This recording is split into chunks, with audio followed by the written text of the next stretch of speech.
谁说我人到中年？这阵仗可以啊，这是我心中的古德伍德。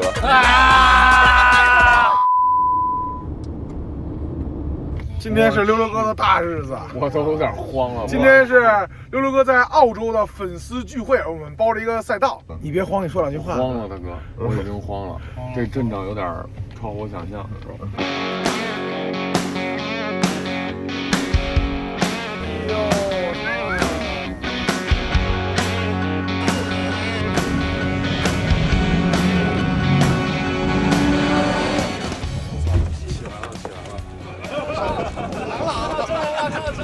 轻点打，轻点打。不好意思，来晚了。我突然间有点尴尬，我有点害怕了，我看大家说，不是这玩意儿在澳大利亚能上路吗？能开过来的，那开这不得戴头盔吗？不用啊，有风挡。就个长得高点儿，我的头的话应该在这儿，可以完美避过风挡。你看我说嘛，那就正好，就前车的石头子儿一点都不带糟的，全都拐脸上。不过这个可以每天在路上开，如果你想的话，可以，挺舒服的。挺舒服的。我开了400多公里开回来。400多公里，我是欠你钱吗？400多公里开过来，我靠，太凶了。松，你要开这400多公里，给你头发吹卸了。你看这儿绷着，你看看，这不是个福特的机器吗？是个 JDM 啊？哇，S20，这个太不讲理了。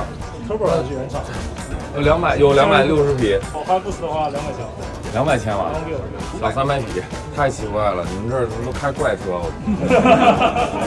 这个很少啊，国内那个 RS， 但是我跟你说，这个放到这儿它就没嘛，太多了。哎，就太多了，就是好。不是它不灵，是你口高了。口高了，这两天的澳大利亚给你惯坏了，有点惯坏了，确实是。看什么都不稀罕了，看什么都不是好东西。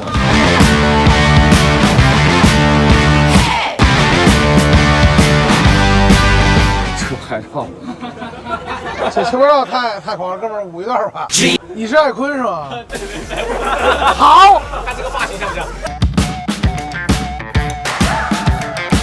哎呦，这不是传说中的 Endless Mono 6带电镀漆吗？尊贵呀！Supra 在这儿卖多少钱10万，那也就是50万左右，加价吗？加。不太想跟你们做朋友，说实话。我70多买的，50多就能得到一模一样的，哎，还不一样。我那个是国6 B 的，我那是阉割 B58，shit， 哪年的车？电脑还不是锁着的，我电脑锁着的，当时只有俄罗斯能破嘛。结果电脑刚要寄出去，俄罗斯就打仗了，我靠！不过它这个车身上的改件应该比这车贵一点。Varis 探盖，尾翼 Olins 的避震，主打一个轮板，对，主打一个轮板。哎，我开店的时候，我最喜欢像你们这种客户了。金币55第6趴，我太凶了！这一路开过来挺远的。这是一个很素的 WRX 啊。哎，这边是不是玩 STI 的店可能有100家？知道我的天津，我每天我要是早上起来上班的时候，我路上我要看那个易报，这一定不是什么一般的事儿，你知道吗？这比同时看见5颗流星几率还低，你知道吗？哎呦！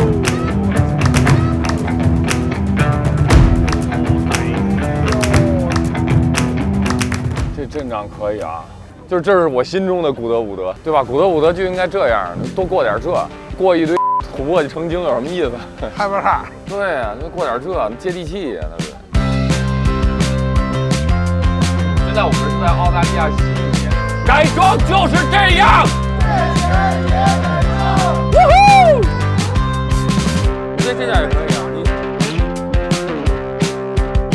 送你们一点东西，但是呢有代价。采访你们，跟你们聊天。这两个车我非常有特价啊 ，Nismo GT2，然后还有一台 GR Supra 满改 Supra， 全名牌价。就是怎么会买这样的车呢？如果我大街上跟你迎面走过来了以后，我一定不会想象到你拥有一台这样的车，并且改成了这样。就他一开始都没打算开车，然后我买了一台 FK8嘛，然后他就想自己玩手动挡，然后后面觉得他要一台2门2座的车啊，那个时候没有什么选择，就选了 Supra， 他很没有什么选了 Supra 吗？注意你的发言哦。这也不是手动挡啊。就是当时的想法是要一个2门2座的，然后马力要比 FK8大一点的。啊 ，Z4 怎么样？不太喜欢敞篷。哦，不喜欢敞篷。对，买了 Supra 之后就去赛道玩了一次，非常的爽，然后就开始了改装之路。是吗？对，因为第一次下赛道就觉得那个座位不够，会移，对，所以从座位开始改的，然后慢慢就改起来了。没想到他竟然是按照自己的需求改的，我跟你说，我一开始以为是什么，去改装店里面点豆花，点，这些我都要。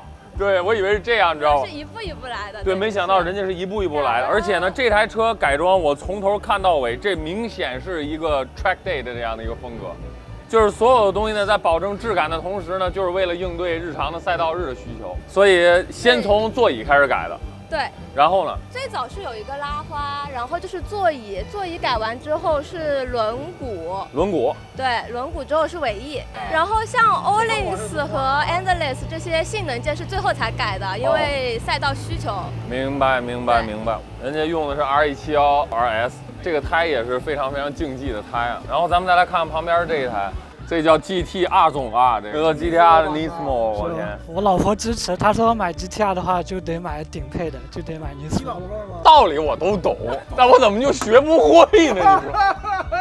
你说 GT RA，但是这一点也不 RA 呀，这太硬了。他成功的把他老婆引入坑了，是，然后他还他妈拥有了一辆 GT-R Nismo。我跟你说，不然他老婆不玩车。能来GT-R Nismo吗？他们的车牌照这个叫 RA 没问题，这个应该把那个 R 换成 P。GTPUA。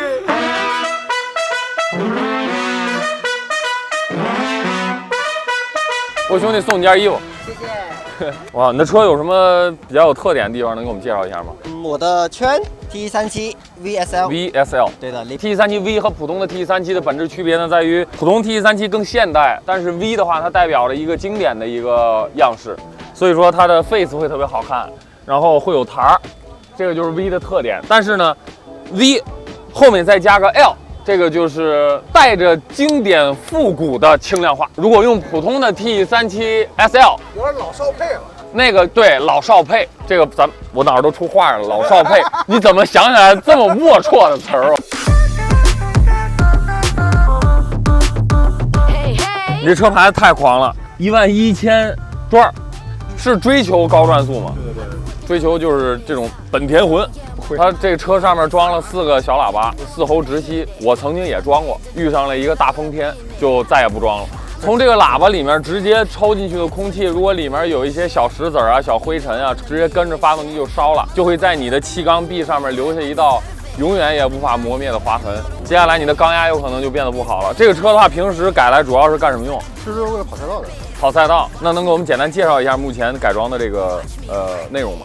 整个引擎的话，其实都是偷打的。其实这个引擎可以调到11000转，只不过就是为了能持久再用一点，所以低调到了8700。现在等于说全改的是偷打的件儿，对，全是偷打的。不开玩笑，偷打是本田在日系品牌里面一个隐藏的性能的顶级。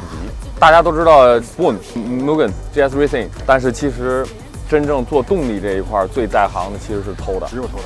感谢大哥送您一件衣服，感谢。你要踩吗还是？踩啊！踩！别。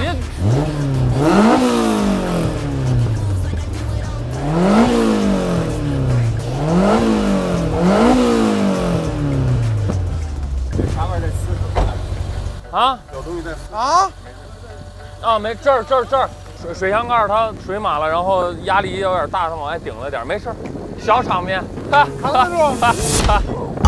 I've been going hard from the night into the daylight. FA20T 不是个性化牌照这个事儿实在是太夸张了，就每一个车的牌照都是一串密码，只要你能看懂这串密码，就说明你是这行的人，哎，对不对？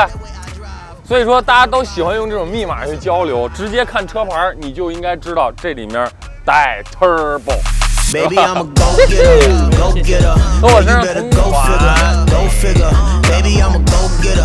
MX5。哦，现在哇，我就说开 MX5 的女孩有气质。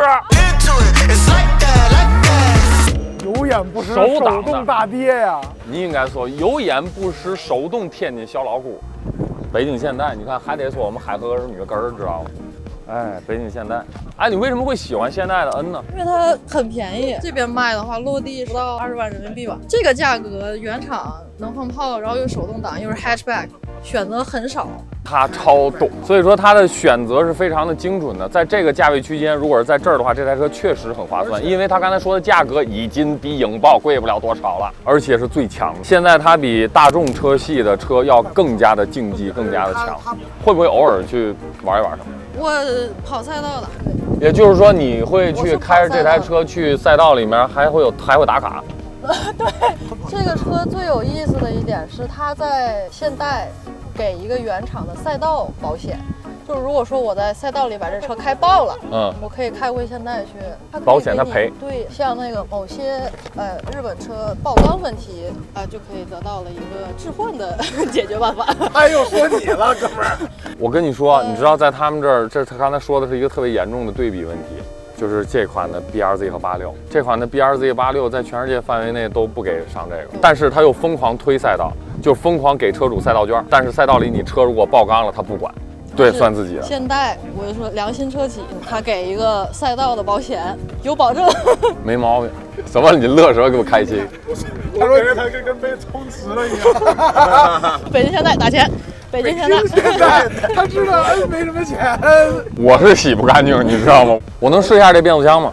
哇，这变速箱清脆，吸入感强，特像宝马的变速箱，就是很现代的手挡变速箱。最关键的是它有一个机械手刹，像隔壁这台Type R，它是电子手刹。临了，他还不忘杀个人。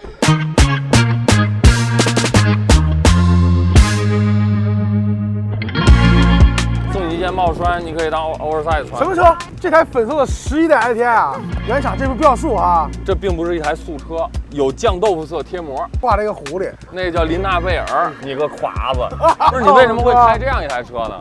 我喜欢 STI 呀。他刚才说那句就是因为我喜欢 STI 啊，你知道我当时就一下就是这个世界就没有了，我脑子里的白了，音乐起来了。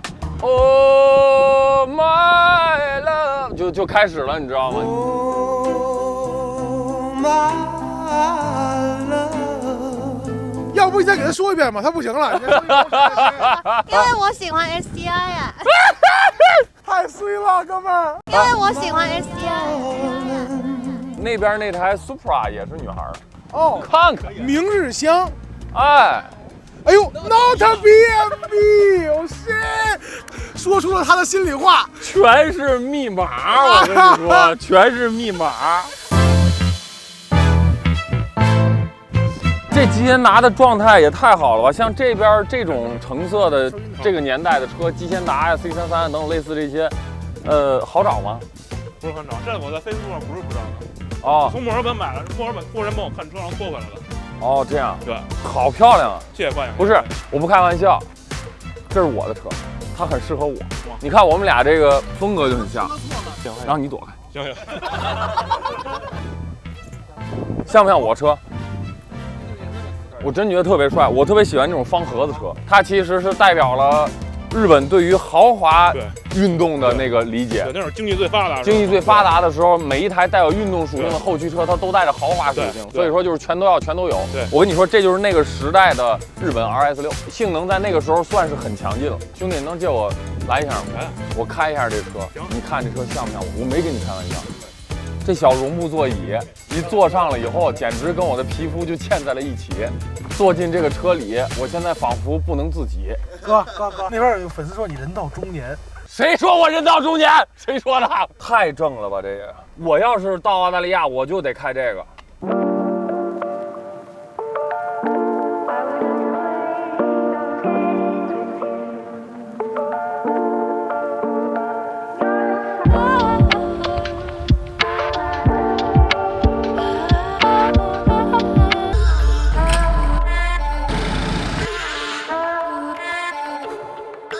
这个卡丁车场风景美如画，带你们看一下。Count it out, rose up from the bottom, made our own route. We ain't never worried, bring them all out. Sling on our side, we going all out. Go on, bring them out. Bring the giants out, bring the giants out, bring the giants out, bring the giants out. We ain't never been. 在这儿跑卡丁得多爽啊！这心情得多好啊！它有落差的，对吧？对，有高低落差，而且景色特别的棒，再加上现在这个光，对，完美。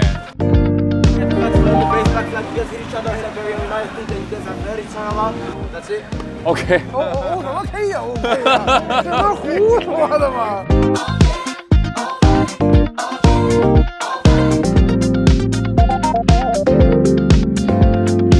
这我已经不想成绩的事了，反正我成绩也不灵，我这体重。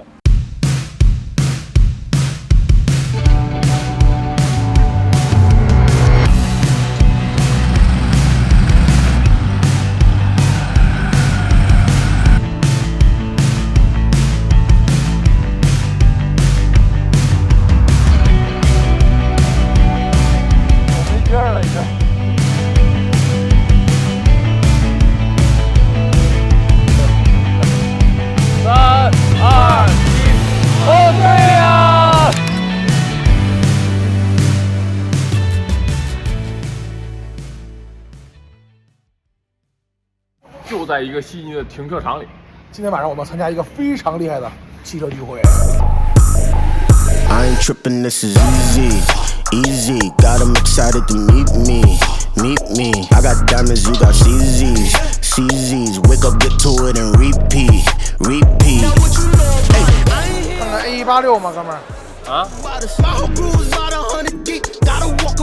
看半天，你知道这是吗？这 logo 你见过？没见过。它不属于我的时代了，哥。你没发现它大一块吗？就是这个，它其实是赛利卡，当86看的吧？没有，我刚开始看着以为86，来这儿知道不是了，但我又不认识，我就没好意思问。这个标是一个消失了的标，但凡是带着这个标，这个就是丰田运动的近代起始，就可以这么说。因为 Supra 也是从这车脱离出来的。明白。70其实跟它设计语言上有一些地方是有些相近的。所以说这是一个鼻祖车先有的，国内从来没见过的一台车，而且玩这车的人全世界范围内也不多，因为这车底盘是正好是处在一个换代和不换代中间，所以它后面不是一体桥，是独立悬挂，也不像一体桥的你永远它坐的都是那个劲儿，但是这个它是有上升空间的，侧面的这个姿态很修长，肯定会好多人把它误认为 A186。我刚开始以为是 A186，但我一过来其实不是，你这角度都完全不一样了，尺寸也完全不一样。太大。无论是动力也好啊，还是底盘也好，级别比当时的 A186要高很多。这悬挂是设定来说就是比86快的那种车。你好，啊，这是您的车吗？好，这个有点猛啊。这是 EGZ 350轮上。哦，E勾350轮上。这我看有很多手工的部分。全自己做的。自己做。做了5年这台车。5年，所有的你看着有焊点的地儿，人全是自己做的。EJZ 350匹，这个其实说实话是真正这个时代的扮猪吃虎了啊！对，玩的是这种感觉。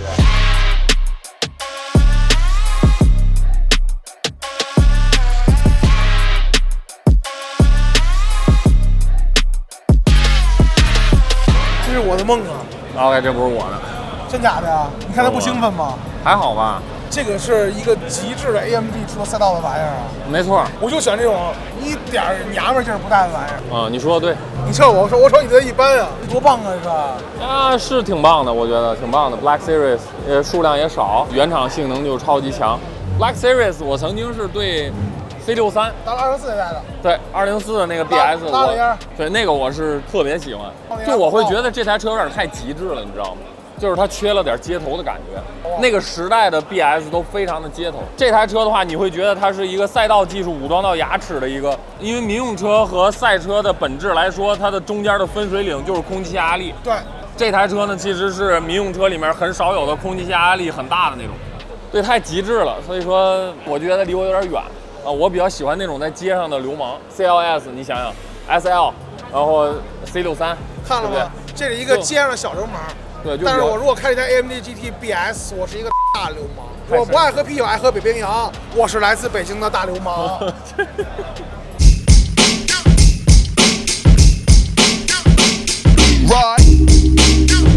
你知道这样一台车在这卖多少钱吗？纯原 SG9， 这东西它就是拥有 STI 的动力和一套非常耐用的4驱系统，然后手挡。还有一个很高的通过性，对，基本上就是最稳定的一套 STI， 也就是 EJ 系列引擎最高光的东西它都有。对，然后这么一台车在这儿的话，大概2万多澳币。对，2万多，也就是说2万多澳币，人民币10万。这车它有一个最大特点，人们特喜欢玩它，你知道还有一个点是什么吗？你不觉得这玩意儿长得特像另外一台车吗？你看看，像什么？这色儿 GT R34 Skyline， 它长得太像 GT R34了。看看当年的无框，这是真是组装，这都标配。我无框的组装就是确实当年的 SUV 里没有这么帅的。哎，你就给你这车你改吗？我有一台我肯定不改，就是把它弄得圆一点，因为这种车确实它是属于以后你不会再看到的车型，以后你只会看到 STI 就带后缀的，就是全都是放个 logo 换个圈这样，但是你再也看不到就是 STI 给它做的这么极致。这车应该很好开，看起来就很好开。是啊，当然，这是他的车。啊，这是你的车？跑山的时候把我给震惊了。本来我们只是有时候买轮毂的，想说有一个车它能放，结果没想到收完轮毂就山里一跑，爽的飞起。就是在他身上，你几乎是能体验到 STI 80%以上的东西。对。Let me tell y'all about my best friend. With my day one straight flexing. We just have fun, no stressing. Who my best friend? That's my best friend. 您这车好帅啊！我这里面最便宜的车。是吗？刚刚我回去停完摩托以后意犹未尽，我开上这车又过来了。哎，我一直还挺好奇的，就是这台车，肯定开起来动力上会和 MX-5有非常大的区别吧？非常大的区别，因为它这个底盘是 MX-5，但是整个一个body全是那个R84的。是的，就看起来目视重心感觉也不太一样。对，整个悬挂也是R84的。然后这个车呢，因为是澳洲版的，它其实是在广岛的那个就是 MX-5的流水线上做出来的。它那个品控上面写都是日文，但是用的发动机和整个悬挂全部是意大利的件。这个车主要是在国内确实太难见到了。我这个是2016年前100台，然后我来了这边以后，我就自个儿做各种改装，每个件都是我上网自个儿挑、自个儿装的，亲手装的。哇，这个过程应该是挺享受的。改成全金属的。哦，这样，可能这个连涡轮我都改了，增大版的涡轮。哦，明白，那也是自己动手？对，也是自己动手。排气管都是我自个儿买的，这个都是我自个儿装的，线路我自个儿接的。那这个过程应该还是挺享受的，挺享受，是吧？所以一直不舍得卖。你知道吗？又一个自己动手，这个是另外一个和咱们那儿最大的区别，就是自己动手。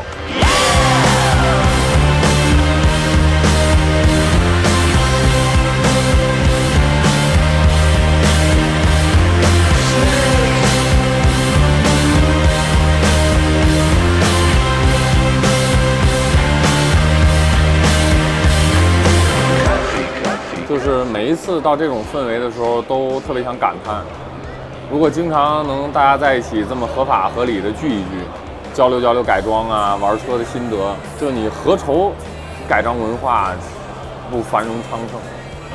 就你看大家是坏人吗？不是，大家都是最普通的人，只不过就是有这么一个爱好而已。就是你会恍惚，因为来的大家都是华人。都是你每天都会见到的面孔，但是在这儿，大家玩车，这感觉就差距就好大，就他们可以压力这么小的来玩这些车，我只能说压力这么小。你反观的话，这其实就是我们还有很长的路要走，这只是随随便便聚一下，就这样。